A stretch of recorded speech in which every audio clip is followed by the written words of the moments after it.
Qarabağ harayı səslənən günlər, bir canda birləşdi ruh ilə bədən. Vuruşdu son güllə son nəfəsilə, ucalan üç rəngli bayraq vətəndir. Qarabağ harayı səslənən günlər, bir canda birləşdi ruh ilə bədən. Vuruşdu son güllə son nəfəsilə, ucalan üç rəngli bayraq vətəndir. Nə vətən bölünməz, nə şəhid ölməz, nə torpaq bölünməz, nə yiğid ölməz. Uğrunda vuruşub ölən olmasa, o yurda torpağa vətən deyilməz. Uğrunda vuruşub ölən olmasa, o yurda torpağa vətən deyilməz. O yurdun sinəsi odlara yandı, hələ ki torpağı çiçək qandı. Şəhid məzarda bir əskər olar, adımız andımız Azərbaycandır. O yurdun sinəsi odlara yandı, hələ ki torpağı çiçək qandı. Şəhid məzarda bir əskər olar, adımız andımız Azərbaycandır.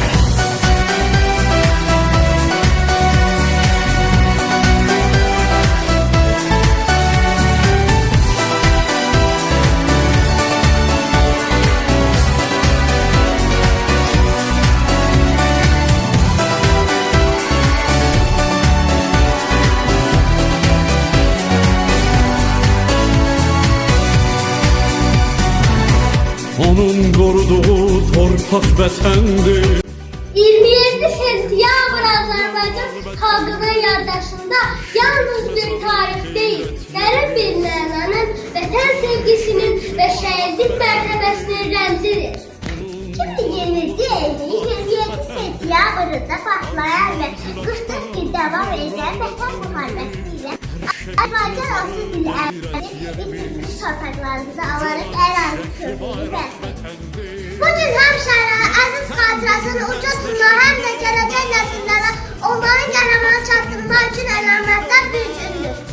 Bu müharibədə canlı fəda edən minlərlə qəhrəman şəhidin xatirəsini yaşatmaq üçün Prezident İlham Əliyevin fərmanı ilə 27 sentyabr tarixi alım günü elan edildi.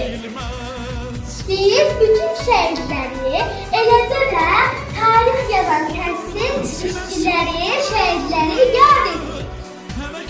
Ölümlü alıb gözəl, qıldın canlı bedələ, sən canlı qurban edib vətəninə torpaqma.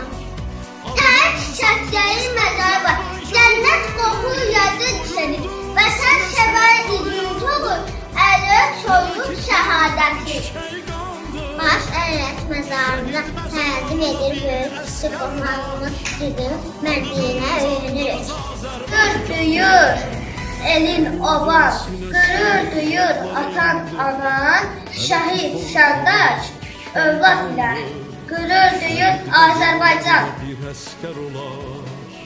Salam şəhid anası, mən də sənin bir balan, olmasam da qəhrəman, Şuşa, Kəlbəcər alan.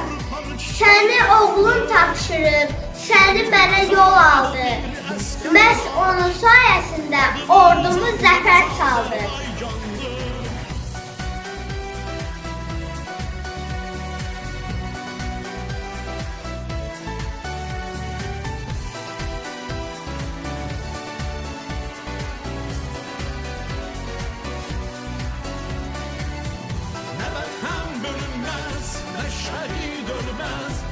Şəhid ölməz, şəhid ölməz.